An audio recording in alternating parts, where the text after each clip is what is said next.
ela não pensou que se tratava de coisas futuras, mas ela utilizou isso para um contexto daquele tempo.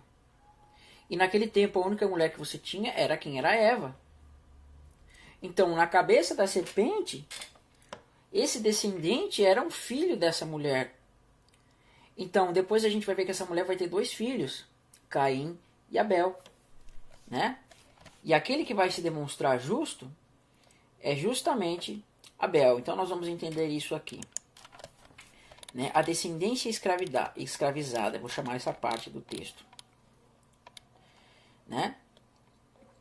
Então disse Abraão, saibas de certo que peregrinará tua descendência em terra alheia, e será reduzida à escravidão, e será afligida 400 anos, mas também eu julgarei a nação ao qual a ele tem de servir, e depois sairá com grande riqueza. Né? E vai dizer assim também, quando um dos teus irmãos, hebreu ou hebreia, te for vendido, 6 anos servir-te-ás, mas no sétimo o despedirá a forro. E quando de ti o despedires a forro, não o deixarás vazio. Então, vamos tentar entender isso daqui, tá? Eu vou falar já daquilo que eu falei de Abel e Caim e tudo mais. Irmãos, esses textos aqui das descendências, eles são, ou melhor, da escravidão, eles são importantes. Por quê? Porque vamos começar lá do princípio, tá? Vamos usar esse quadro aqui, que eu fiz aqui. Você tem Abel e Caim, você tem Sem e Cã, você tem Isaac e Ismael, você tem Jacó e Esaú, você tem José e os patriarcas, você tem Cristo e o Inico. É um quadro que eu fiz aqui. E já vamos entender isso daqui, tá? Meus irmãos, como eu falei para os irmãos, quando a serpente viu aquela profecia, que a descendência da mulher pisaria a cabeça da serpente, ou seja, pisaria a sua cabeça, ele não tinha condição espiritual de entender que estava se tratando de um homem que se manifestaria lá dali 4.000 anos. Porque isso era uma coisa que se discernia por meio do espírito. E a serpente ela não tem o espírito como nós temos. Então, ou seja, o primeiro homem, você vai ver que Abel e Caim foram os filhos de Eva. Então, quando ele viu a descendência da mulher que era Eva, que era Caim e Abel, obviamente ele pensou que um desses seria o descendente. Então, ele vai lá e corrompe o coração de Caim, né? Vamos colocar aqui Caim de vermelho. Ele corrompe o coração de Caim, né? Então, quando ele corrompe o coração de Caim, a gente vê que aquele que vai ser considerado justo diante de Deus vai ser Abel. Olha lá, vamos colocar Abel como azul. Então, obviamente, na cabeça da serpente, aquele que era considerado o descendente da mulher, na cabeça da serpente era Abel. Você está vendo? É por isso que ele utiliza Caim, influencia Caim para que mate Abel. Por quê? Porque se Abel fosse o descendente da mulher, que tiraria o seu domínio, ele pensou na sua mente, então, eu vou eliminar este homem, e eu eliminando ele, obviamente, eu não vou perder o meu reino. Então ele vai lá e mata Abel por meio de Caim. Por isso que nós vamos ver lá nos evangelhos que Cristo vai dizer que o diabo ele é homicida desde o princípio, e ele nunca se firmou na verdade, desde o princípio. Então, o assassinato de Abel, que foi o primeiro assassinato, ele foi feito por Caim. Mas quem estava por trás disso era quem? Era a serpente. Percebe? Quem estava por trás disso era a serpente, que estava jogando nas entrelinhas. Porque o que estava em jogo aqui era tirar o reino da serpente. E ela pensou que se Abel fosse o descendente da mulher, Abel pisaria nos pés, né? Abel pisaria na cabeça dela e ela perderia o seu domínio. Então, Caim foi utilizado pela serpente para matar Abel. Porque ela não entendeu que estava tratando de Cristo lá. Só que depois de Abel a gente vai ver que vai nascer Sete e os outros. Quando chega no tempo de Sem, Cam e Jafé, nós vamos ver que aquele que vai ser considerado aquele que vai ser considerado justo diante de Deus vai ser quem? Vai ser Sem, né? Vai ser Sem. Mas Cã, a gente vai ver que ele vai manifestar a vergonha do seu pai, né? A gente vai ver que Cã, ele vai manifestar a vergonha do seu pai e ele vai apontar o que? O caráter da descendência da serpente. Então quem estava por trás dele desonrar Noé era justamente a serpente de novo. Você percebe isso? Então vai vir aquela profecia de Gênesis capítulo 10, eu acho, né? Gênesis 10, que vai dizer assim, olha lá. Diz assim, ou era... eu acho que era 9, né? Às vezes eu me confundo. E diz assim... Aqui, ó. Diz assim... Sendo Noé lavrador, passou a plantar uma vinha. E bebendo do seu vinho, embriagou-se e pôs-se nu dentro da sua tenda. Olha só, a mesma coisa, né? Você vê que Adão e Eva eles comeram daquela planta e ficaram nus, né? E foram jogados para fora do Éden. E aqui você vê que Noé ele tomou o fruto de uma planta e foi manifesta a sua nudez. E aí você vai ver que toda a corrupção do mundo veio por causa disso depois, né? E tudo mais. E então a mesma coisa que aconteceu no princípio está acontecendo aqui de novo. E vai dizer assim: bebendo vinho, embriagou-se e pôs nu dentro da sua tenda. E Cã, pai de Canaã, vendo a nudez do seu pai, fê-lo saber, né? Fora a seus dois irmãos. Então Cã ele estava desonrando a seu pai. Então Sem e Jafé tomaram uma capa e puseram-na sobre os próprios ombros, ambos andando de costas, rostos desviados, cobriram a nudez de seu pai, a quem sem que a vissem. Despertando Noé de seu vinho, soube o que lhe fizera e fizera o filho mais moço. E disse: maldito seja Canaã, seja servo dos servos dos seus irmãos.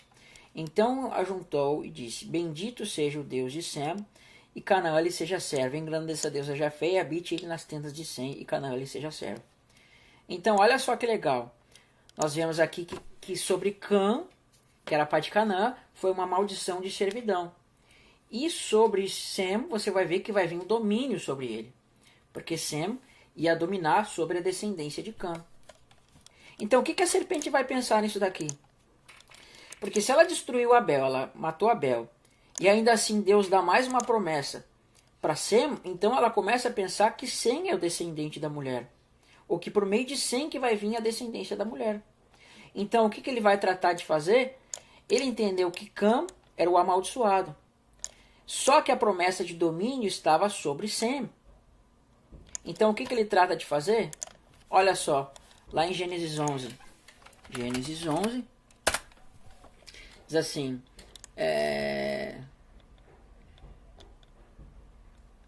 Nós vamos ver aqui, acho que é no capítulo 10, né? Vamos botar aqui, eu não me lembro onde é que está agora, acho que é no 9 ou 10. Ou aqui no Pentateuco, Nimrod, né?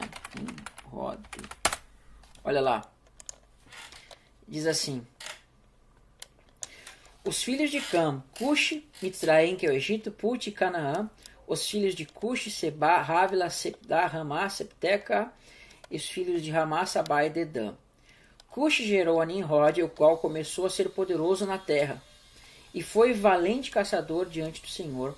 Daí se dizer-se como Nimrod, poderoso caçador diante de Deus, do Senhor. O princípio do seu reino foi Babel, Ereque, Acade, Calné e a terra de Sinar. Daquela terra saiu para a Síria e edificou a Nínive, né? Rebote e Calá. Entre Nínive e Calá, a grande cidade de Rezem. Então você vê que Nimrod, ele foi um descendente de Cush, que era descendente de Cã, né? E ele edificou o seu reino, que é a Babilônia. Então, na Babilônia, nós vamos ver que vai ser estabelecido o quê? Ora, toda a terra havia apenas uma linguagem e uma só maneira de falar. Sucedeu que, pois, partindo do Oriente, deram com uma planície na terra de Sinar. Então a gente vai ver que aqui vai ser edificado o quê? Uma torre. Então você vê que, bem dizendo, o primeiro império estava sendo edificado no mundo, que era a Torre de Babel. E provavelmente quem estava por trás disso era o próprio Nimrod. Era o próprio Nimrod que estava por trás da edificação dessa torre, porque o seu reino era em Babel, né? E na Síria. Então provavelmente ele estava dominando sobre os filhos dos homens. Então, o que nós vamos ver aqui nesse texto? Que de Cã vai nascer Cush, né? E de Cush vai nascer Nimrod. Olha lá, Nimrod. E quem estava por trás? E Nimrod vai edificar um reino, Babel. Tá? Babel. Então, olha só. Deus disse que o domínio está sobre Sem. Tá? Deus disse que o domínio está sobre Sem. Mas quem acaba edificando um reino e dominando sobre os filhos de Sem é quem? É Nimrod, quando ele edifica Babel. E Babel ele vai o quê? Fazer com que os homens, fazer com que os filhos de Cã tenham domínio sobre os filhos de Sem. Né? Ele vai unir homens de Cã, Sem e Jafé para edificar a Babilônia. Então você vê que quem está por trás disso é a serpente. Por que ele estava fazendo isso? Por que ele estava edificando um reino? Justamente para escravizar a descendência de Sem. Porque pensa comigo, se Abel fosse o descendente da mulher e Abel fosse destruído, obviamente Abel não poderia pisar na cabeça da serpente. Mas como Abel não era o descendente prometido, então a gente vê que agora Deus ele dá uma profecia sobre Sem, que Sem dominaria sobre a descendência de Cã. Então o que o diabo vai e faz? Antes que isso se cumprisse, ele vai e levanta de Cã um imperador chamado Nimrod, que edifica Babel, para escravizar os descendentes de Sem. Mas o que Deus vai fazer? Ele vai descer e vai derrubar aquela torre para acabar com isso. Né? Então ele vai derrubar aquela torre para acabar com essas coisas. Amém? Só que ainda assim Deus ele vai dar uma promessa para Abraão. Que na descendência de Abraão, né? Que na descendência de Abraão, todas as famílias da terra seriam o quê? Benditas. Todas as famílias da terra seriam benditas. Vamos botar aqui. Todas as famílias da terra seriam benditas. Não, deu tilt aqui. Vou botar um azulzinho bonitinho aqui. Aqui, ó. Todas as famílias da terra seriam benditas. Se em Canaã, né? Cam, Cush, vamos botar aqui. Se em Canaã as famílias são malditas, se em Canaã vem a maldição, em Isaac vem a bênção. Em Isaac vai vir a bênção. Então, quando Deus ele faz a promessa de Abraão, que na descendência de Abraão as nações seriam benditas, né? O que a serpente vai e faz? Ela chama, por causa da falta de fé de Sara, ela vai fazer com que Sara chame Agar, né? E vindo Agar vai ficar Ismael. Então Ismael ele é fruto do que? Da falta de fé. Percebe? Então Ismael é fruto da falta de fé. Porque ele pensou assim, se é o primogênito como Sem que tem direito à herança, logo, aquele que nascer primeiro de Abraão é o que vai ter direito na herança. Então o que ele foi e fez? Ele chamou Agar, e Agar deu um primogênito para Abraão. Então na cabeça da serpente, Ismael que levaria a herança. Só que diante de Deus, aquele que era primogênito, aquele que foi escolhido, era Isaac. Né? Então Ismael vai ser o que? Lançado para fora. E quem está por trás disso? A serpente. Né? A serpente está por trás dessas coisas. Então você vê que esse é o agir da serpente durante todo esse tempo. Enquanto Deus está mostrando nessa descendência que é a bênção, nesses descendentes você está vendo que é a maldição. Né? Então a gente vê que, mesmo Ismael sendo primogênito, a gente vê que ele veio por causa da vontade da serpente, não por causa da vontade de Deus. E em Jacó vai acontecer o mesmo. Nós vamos ver que Jacó é aquele que foi amado por Deus. E, do mesmo modo, a serpente vai o que? Corromper a Esaú sendo primogênito. Olha lá, Esaú mesmo sendo primogênito, quem vai levar a primogenitura vai ser justamente Jacó. E esse daqui vai fazer o que? Ele vai profanar a herança se casando com as ismaelitas. Ismaelitas, filhos de Ismael, né? E com as cananeias. Então ele vai se aliar com as ismaelitas e com as cananeias. Então Ismael é aquele que foi nascido da carne e Canaã é aquele que é maldito e Esaú é o que é odiado por Deus. Então aqui você está vendo o quê? o retrato da descendência da serpente. Então você percebe que a todo tempo há uma briga de descendências, né? A promessa, você vê que a serpente ela vai pensar que Abel é o descendente da mulher, então ele vai matar Abel. Você vai ver que Sem recebeu a bênção de ser o dominador. Então Cam ele vai levantar um descendente chamado Nimrod, que vai dominar sobre a descendência de Sem. E Isaac, no qual as famílias seriam benditas, né? Você vai ver que Ismael vai ser levantado como primogênito. Ele vai ser levantado como primogênito para tirar o lugar de Isaac, mas você vai ver que Ismael vai ser lançado embora para Isaac receber a primogenitura. E do mesmo modo, no tempo de Jacó, né, a serpente vai corromper Esaú, que era o primogênito, mas por ele ser carnal, ele não atentou para a primogenitura e Jacó levou ela.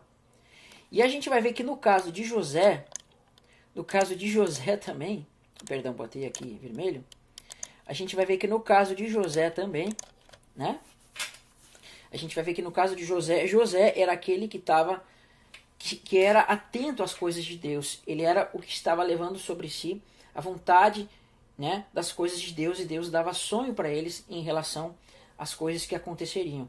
E a gente vai ver que os patriarcas invejosos, movidos pela serpente, o que eles vão fazer? Eles vão matar a José. Eles vão matar a José porque a serpente pensou que esse aqui seria o descendente da mulher. Então os patriarcas, movidos por inveja, eles vão matar a José, ou melhor, vão tentar matar a José, mas ele vai ser enviado para o Egito. E no tempo de Cristo vai acontecer exatamente a mesma coisa. Aqui se manifestou o descendente da mulher. Então, a descendência da serpente vai o quê? Vai... Opa, eu botei Cristo vermelho, né? Burro. Tem que ser azul. Aqui. Então, a descendência da serpente, que são aqueles incrédulos, vão o quê? Vão matar Cristo. Então, esses aqui desse lado tipificam os incrédulos que representam a descendência da serpente. Né? Representam a descendência da serpente. E aqui do lado, a descendência, os que representam a descendência da mulher. Então, o verdadeiro descendente ele se manifesta aqui em Cristo, e o verdadeiro descendente da mulher ele vai se representado no anticristo. Então, essa aqui é a batalha final, né? Quando Cristo vai, ou melhor, o iníquo vai batalhar contra Cristo. Aqui vai aparecer o que está dizendo lá no princípio, né? Então, a todo tempo a serpente ela vem o quê? Ela vem trabalhando para escravizar a descendência da mulher. Ela todo tempo vem trabalhando para escravizar a descendência da mulher.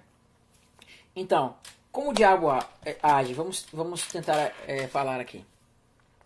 Meus irmãos, há uma guerra espiritual por trás que nós não vemos. E a todo tempo o diabo ele vem tentando destruir e escravidar aqueles que são como filhos de Deus.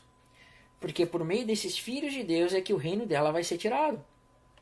Então, Abel foi morto por Caim, porque Abel era uma ameaça de ele ser esse descendente da mulher e tirar o seu domínio. E isso vem se estendendo desde Sem, Isaac e Jacó até chegar a Cristo.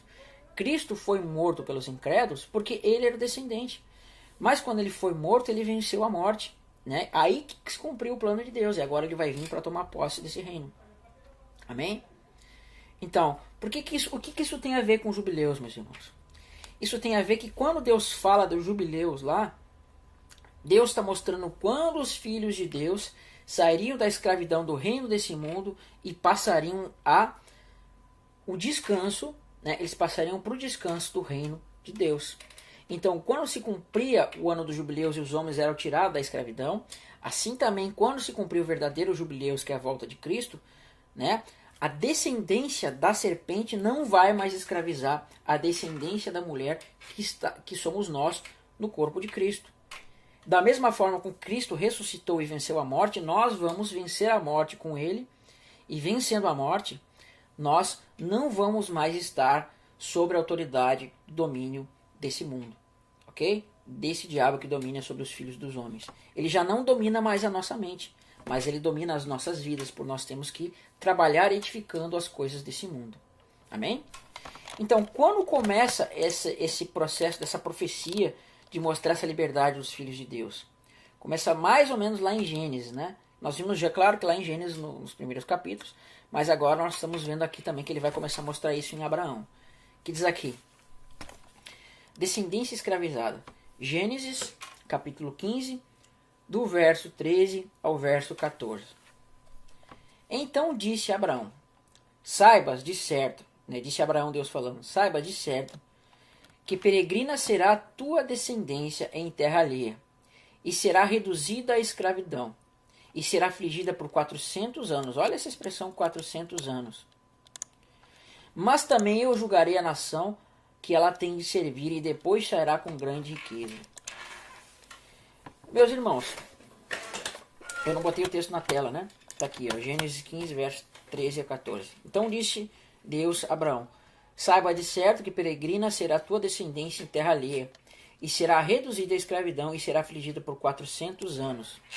Mas também eu julgarei a nação que ela tem de servir, e depois sairá com grande riqueza. Perceba uma coisa, meus irmãos, que a descendência de Abraão ela ficou 430, mas aqui fala 400, né? Se você pegar 400 e você somar com o número de dia de cada ano, profeticamente falando, que são 360, você vai ter exatamente 144 mil. Como nós falamos nos vídeos dos 144 mil, né? Como nós falamos no vídeo de 144 mil.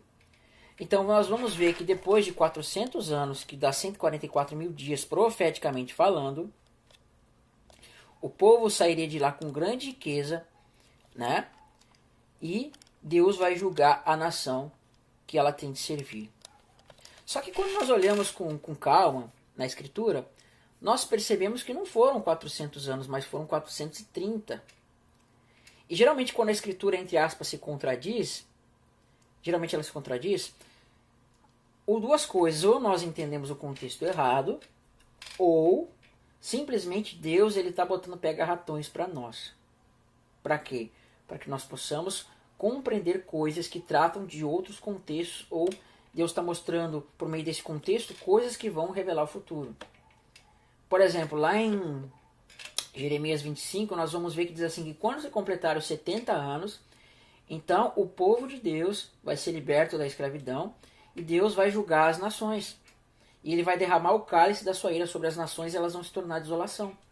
Só que nós vamos ver que no contexto da história, quando se cumpriu os 70 anos, o povo foi liberto de Babilônia e Deus não derramou o cálice da ira dele sobre as nações.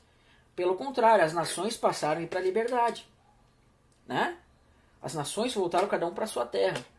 E Babilônia não se tornou uma desolação, tanto que muitos anos depois nós vamos ver que o imperador Alexandre o Grande ele vai tomar a Babilônia. E ela vai estar em perfeito estado. Por quê? Porque Deus está falando de coisas futuras. Entende? Então, quando Deus fala desses 400 anos aqui, não está falando literalmente lá do Egito. E tem um cidadão na internet dizendo que esses 4 anos aqui fala da escravidão de algumas pessoas no Brasil, né? Olha a cabeça da pessoa. Não tem nada a ver com isso daqui. Então, o que Deus estava mostrando para nós aqui é uma ligação com o verdadeiro ano dos jubileus que vai se dar. Quando esse número 144 mil se cumprir, então o homem vai ser tirado da escravidão e vai ser redimido da sua escravidão e vai ser levado para onde? Para a terra da promessa com grande riqueza. Mas essa riqueza trata de coisas espirituais. Essa riqueza trata do quê? Dos ornamentos do Espírito, da ressurreição, tá? Olha só o que vai dizer em Deuteronômio 15. Não é Deuteronômio, perdão. Aqui eu botei o texto errado, tá? Olha o que Deus vai falar sobre o ano dos jubileus lá em Levítico 25. Levítico 25, ele vai dizer assim, eu não marquei o texto aqui, deixa eu ver. 50º nesse ano do jubileu, número do jubileu, 6 no primário, você vai até, diz assim, então darei no 8º semireis também. Olha só que legal. Você vê que o contexto está falando de ano de jubileus, né? Você vai ler Levítico 25, você vai ver isso. E nesse contexto ele vai dizer assim, também a terra não se venderá em perpetuidade, porque a terra é minha, pois vós sois para mim estrangeiros e peregrino, né? Estrangeiros e peregrinos. Então você vê que quando era para dar o resgate da terra, olha só, portanto, na terra de vossa possessão darei resgate à terra.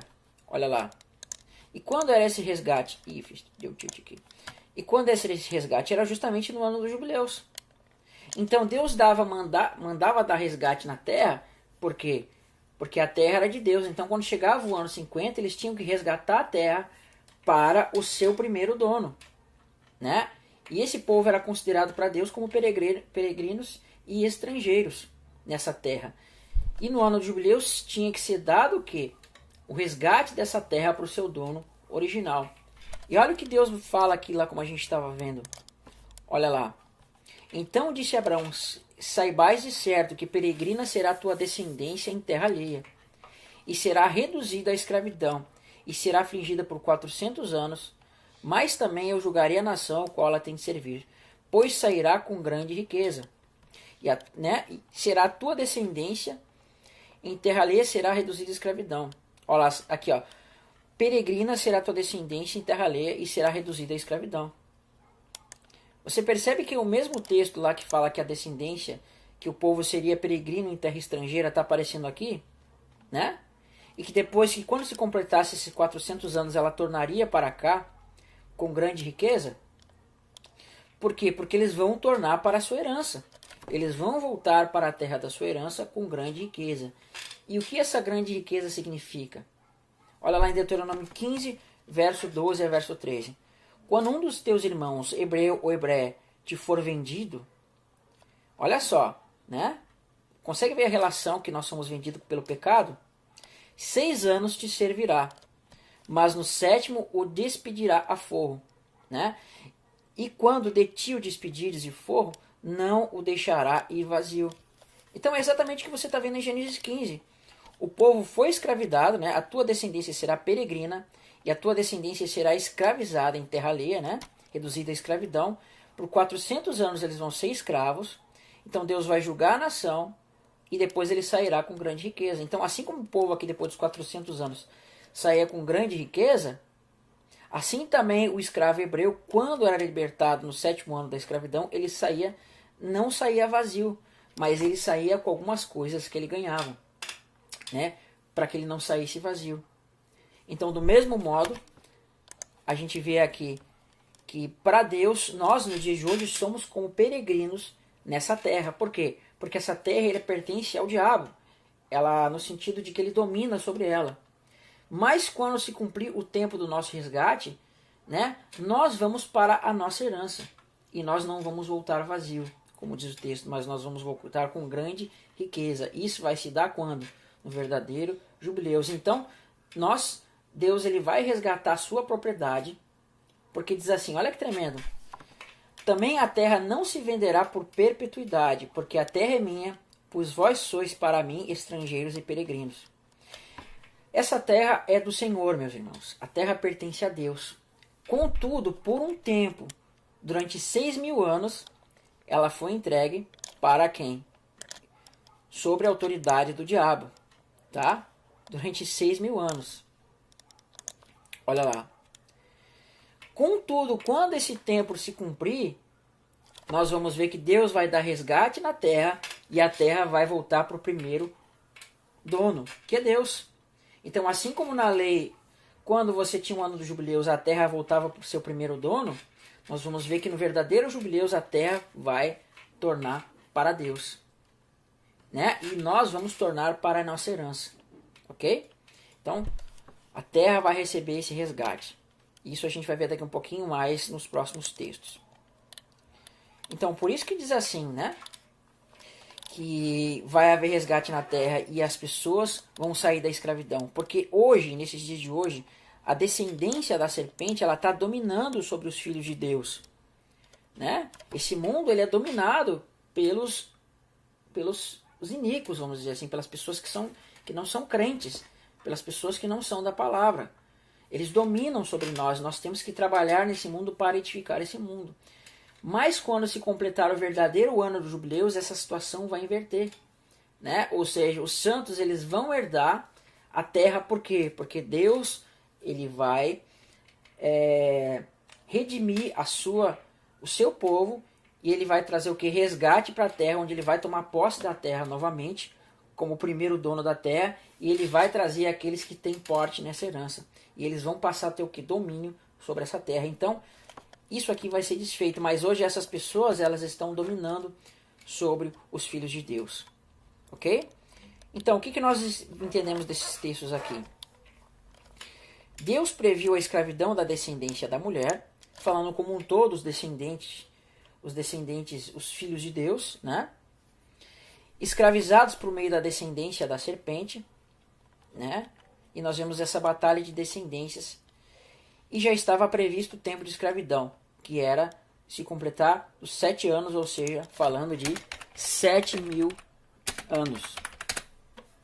Isso vai dar no 6º milênio, ou melhor, no ano 6.000, tá?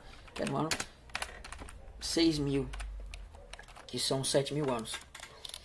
Agora, o que a gente vai ter mais desse mesmo contexto? Vai dizer assim, prestem atenção. Nós vamos ver aqui um pouquinho da descendência, como nós já vimos, né? Cama, ele vai ter Cush, Egito, Put e Canaã. Você vê que todos esses aqui, eles estão apontados para Cam, né? Que é Cush, que vai dar descendência de Nimrod. Nós vamos ver Mitzraim, que é o Egito, onde vai escravizar os filhos de Israel. Put, que eu não sei alguma referência agora, e Canaã, que são os malditos lá. Né? Então, a gente falou um pouquinho sobre Esaú, que ele fez aliança, né? Com os ismaelitas e com os cananeus. E diz assim, Gênesis 28, do verso 8 ao verso 9. Vendo também Esaú que as filhas de Canaã eram más aos olhos de Isaque, seu pai, foi Esaú a Ismael e tomou para si por mulher, além das suas mulheres cananeias, a Malaate, filha de Ismael, filho de Abraão, irmã de Nebaiote. Então nós vamos ver uma aliança de Ismael, entre Ismael, Cam e Esaú, quando ele tomou das cananeias e tomou das filhas dos ismaelitas, né? E depois nós vamos ver que os descendentes de Cam vão escravizar Sem, né? E os servos vão escravizar os herdeiros. Como assim?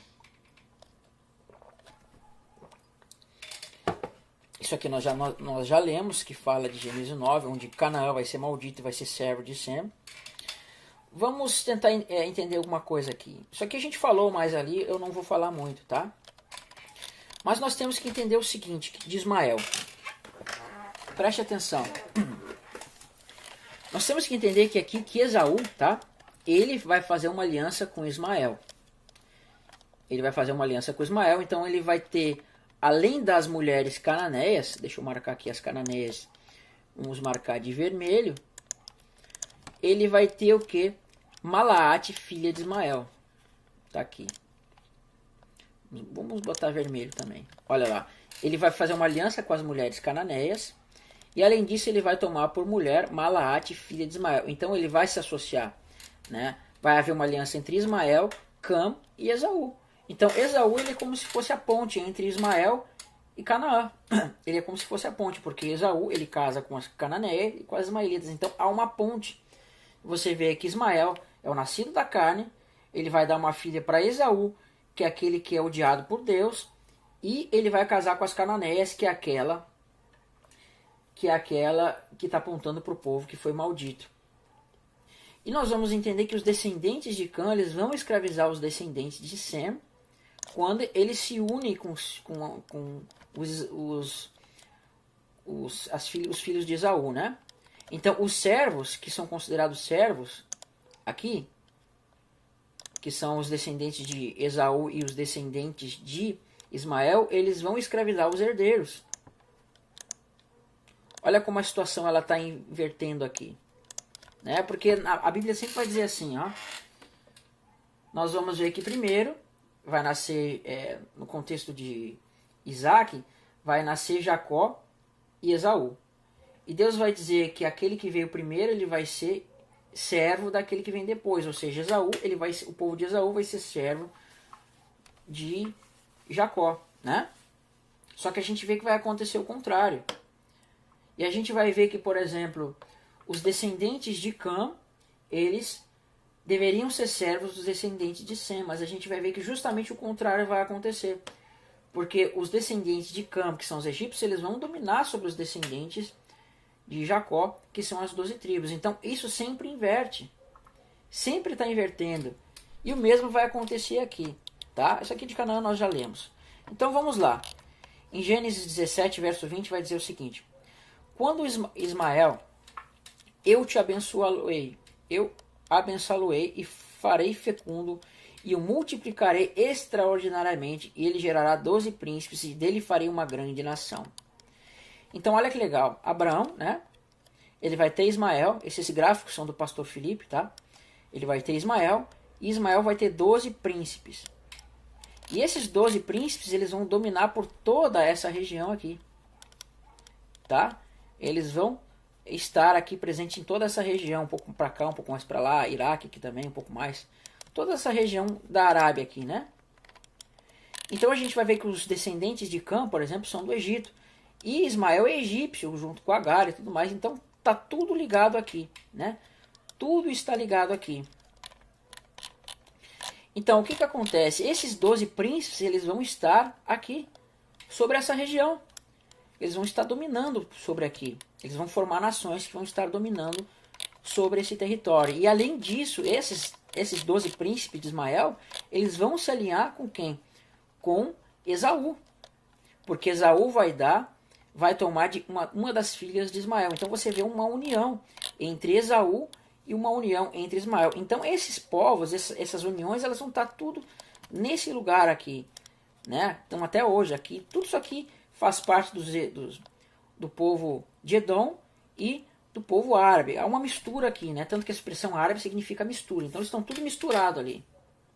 E só que a gente vai ver uma coisa, que Deus ele disse que o descendente de Jacó, o descendente de Sem e o descendente da mulher dominaria, eles teriam o domínio. E a gente vai ver que de Jacó vão vir 12 príncipes, né? Ou melhor, vão vir 12 tribos, e essas 12 tribos elas vão ter herança. Só que quando a serpente ela vê essas coisas, ela vai usar esses 12 príncipes de Ismael para quê? Para escravizar as 12 tribos de Israel. Então, os 12 príncipes de Ismael, junto com Esaú, vão escravizar as 12 tribos de Israel. Olha lá. Diz assim: Jacó, escravo no Egito. Ainda ouvi os gemidos dos filhos de Israel, os quais os egípcios escravizavam.